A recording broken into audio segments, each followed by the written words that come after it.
Everyone knew her as just a successful tech CEO. She had 300 employees, signed million-dollar deals, and was one of Silicon Valley's most accomplished female CEOs. But no one wondered why she knew so much detail about cybersecurity, why she stayed so calm during crises, why she always spoke about the most advanced encryption technologies, until that day when a nationwide cyber attack occurred and her true identity was revealed. Before we continue this incredible story, tell us in the comments, from which city in the world are you watching this video today? And if you believe stories like this deserve to be told, hit that subscribe button and help Hidden Hero Stories honor the quiet heroes who protect us in ways we never imagine. Sarah Mitchell stood at the floor-to-ceiling windows of her corner office on the 32nd floor, watching the morning fog roll across San Francisco Bay. At 45, she was everything Silicon Valley celebrated: brilliant, driven, and successful beyond most people's wildest dreams. Her company, CyberShield Solutions, had grown from a startup in her garage 5 years ago to a cybersecurity firm valued at over $200 million. To her 300 employees, Sarah was the visionary leader who'd built something extraordinary from nothing.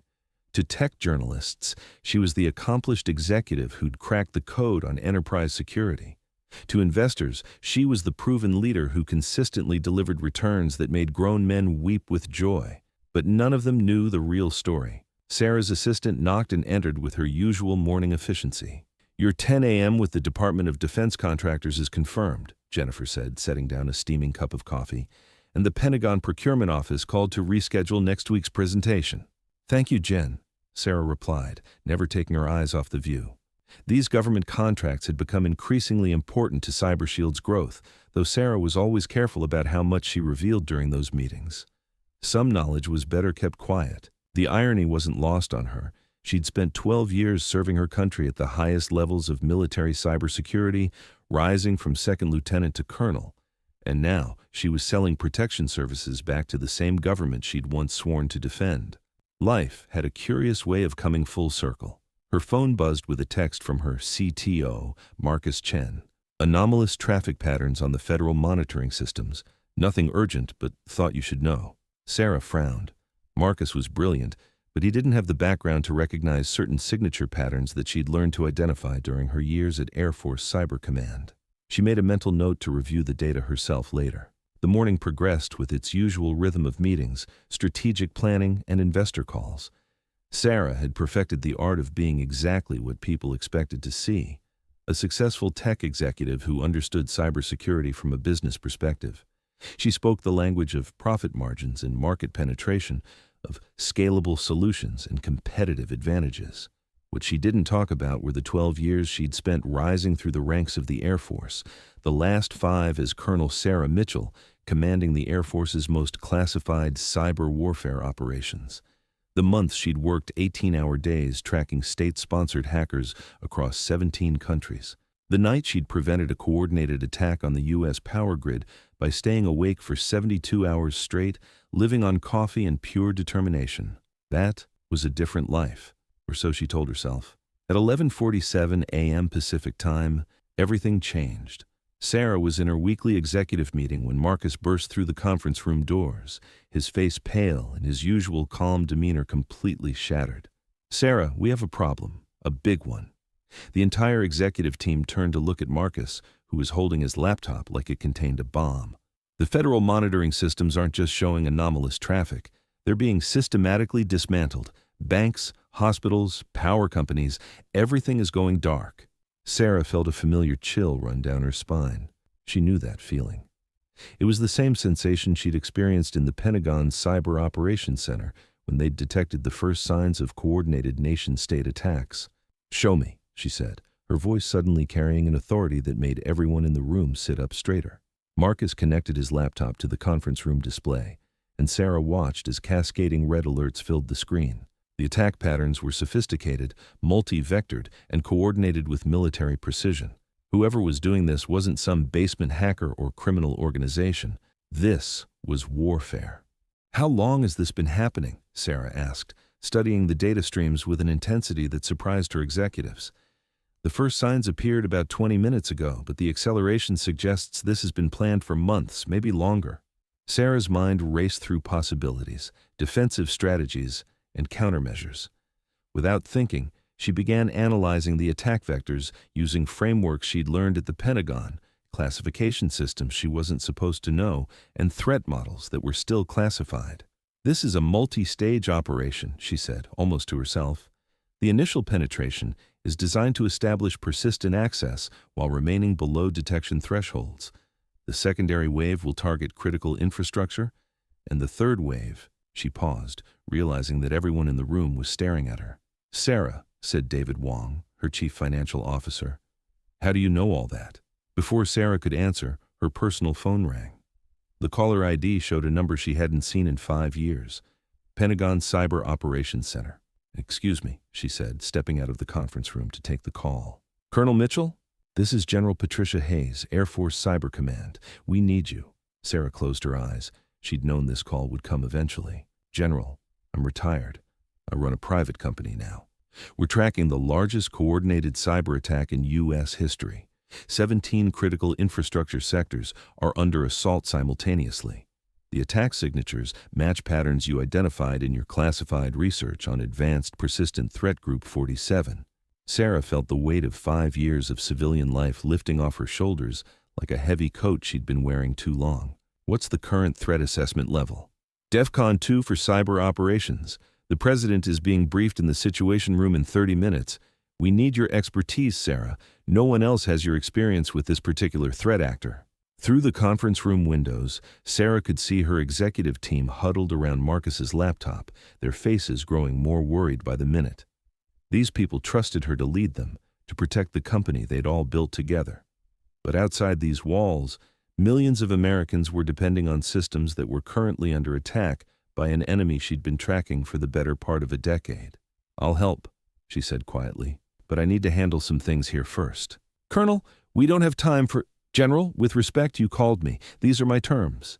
She hung up and walked back into the conference room, where the conversation stopped the moment she appeared. "Everyone out except Marcus," she said, her voice carrying unmistakable command authority. "Close the door behind you." When they were alone, Sarah sat down across from her CTO and closest friend. Marcus had worked with her for 5 years, had seen her navigate impossible technical challenges and impossible business deals with equal skill, but he'd never seen her like this.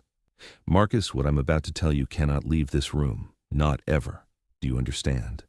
He nodded, though confusion was clear in his eyes. "My name is Colonel Sarah Mitchell, United States Air Force, retired. For 12 years I served in the Air Force, the last 5 commanding cyber warfare operations at the highest levels of the Department of Defense. I reached the rank of colonel at age 40, which is exceptionally young for that position. The attack we're watching right now, I've been expecting it for 5 years. Marcus stared at her for a long moment. "You're serious?" "Completely. The company we built, the expertise we've developed, the government contracts we've pursued, it was all preparation for this moment. You knew this attack was coming? I knew this group existed. I knew they were planning something like this, and I knew that when it happened, I'd be the only person with enough knowledge of their methods to stop them." Sarah pulled out her laptop and began typing with a speed and precision that Marcus had never seen before. Within minutes, she'd connected to networks that shouldn't have existed, accessed data streams that weren't available to civilian companies, and pulled up threat analysis frameworks that looked like they belonged in a science fiction movie. "My God," Marcus whispered, watching her work. "You're not just a CEO who knows about cybersecurity. You're actually one of the people who designed the systems that are currently under attack," Sarah finished. "And right now, I'm the only one who knows how to save them." Her phone buzzed with another call from the Pentagon. This time, she answered on speaker. "Colonel Mitchell, we've lost contact with 3 power grid control centers and 2 major hospital networks. We need you here now." Sarah looked at Marcus, then made a decision that would change everything. "General, I'm not coming to you. You're coming to me. I have resources here that I need, and a team that can help. Send your technical staff to Cyber Shield Solutions in San Francisco. We'll coordinate the response from here." "That's highly irregular, Colonel." "General, irregular situations require irregular solutions. I'm not abandoning my people or my company in the middle of the biggest cyber attack in history. If you want my help, you'll work with me on my terms." 20 minutes later, Sarah stood before her entire company in the main conference room. 300 employees, from junior developers to senior executives, looked at her expectantly. Many of them had already heard rumors about the nationwide cyber emergency. "Team," Sarah began, "today our company will face the challenge it was truly built for. What I'm about to tell you will surprise many of you, but I hope it will also help you understand why we've always focused so heavily on government contracts and advanced threat detection." She paused, looking out at faces she'd worked alongside for years. "For 12 years before founding this company, I served in the United States Air Force, rising to the rank of colonel. I specialized in tracking and neutralizing advanced persistent threats from nation-state actors." The room was completely silent. "The attack currently underway against U.S. infrastructure is being conducted by a group I've been tracking for over a decade. In about 10 minutes, representatives from the Pentagon will arrive to establish a joint operations center here in our building. We are going to help coordinate the defense of American cyber infrastructure." Marcus stood up. "What do you need from us?"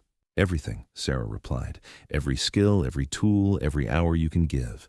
Today we stop being just a company and start being part of America's national defense." The room erupted in questions, but they were interrupted by Jennifer's voice over the intercom. "Sarah, there are military vehicles pulling up outside." Sarah walked to the window and saw 3 black SUVs and a mobile command unit setting up in the parking lot. "Game time," she said quietly. General Hayes arrived with a team of 12 military cyber specialists, all of whom looked surprised to find themselves setting up operations in a corporate conference room rather than a Pentagon bunker.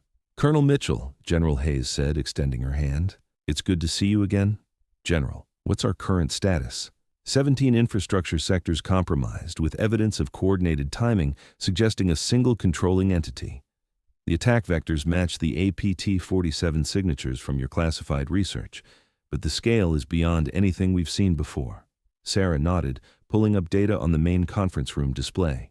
"They've been preparing for 5 years. Every vulnerability they've identified, every backdoor they've established, every piece of infrastructure they've mapped, it's all being activated simultaneously. Can we stop it? We can try. But it's going to require resources from both the military and private sector, and it's going to require methods that aren't in any official playbook."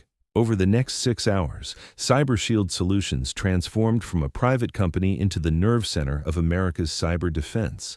Sarah's employees worked alongside Pentagon specialists, sharing tools and techniques that bridged the gap between military capability and commercial innovation.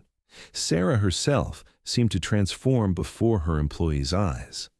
The thoughtful CEO who carefully considered every decision became a military commander issuing rapid-fire orders, coordinating across multiple agencies, and making split-second decisions that affected millions of people. After 8 hours of continuous work, they'd managed to restore most critical systems and establish defensive perimeters that were holding against continued attacks. But Sarah knew this was only the beginning. "General," she said, approaching Hayes during a brief lull in activity, "this wasn't their main objective." "What do you mean?"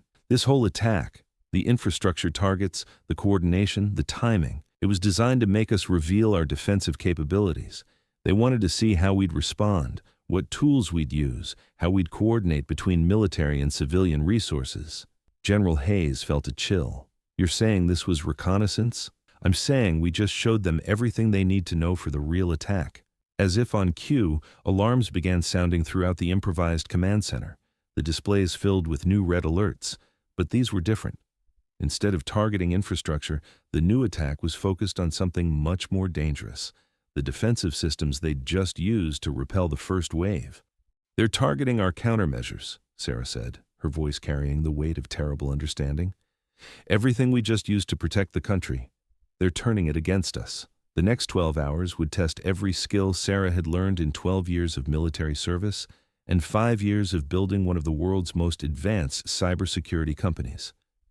But as she looked around the room at her employees and the Pentagon specialists working as one team, she realized something important. She'd spent 5 years trying to leave her military past behind, building a new identity as a civilian entrepreneur. But the truth was, she'd never stopped being Colonel Sarah Mitchell. She'd just been preparing for the moment when her country would need her again, and that moment had arrived. So I ask you, have you ever met someone whose professional expertise seemed to go far beyond their job description? Someone who demonstrated knowledge and skills that suggested a much deeper background than their current role would indicate? Share their story in the comments. Tell us about the teachers who seem to know too much about conflict resolution, the managers who handled crises with military precision, or the entrepreneurs whose technical knowledge went far beyond business school. Subscribe to Hidden Hero Stories for more narratives about the extraordinary people in ordinary roles, the retired colonels running tech companies, the former intelligence analysts working in corporate security, and the hidden heroes who continue serving their country in ways most people never recognize.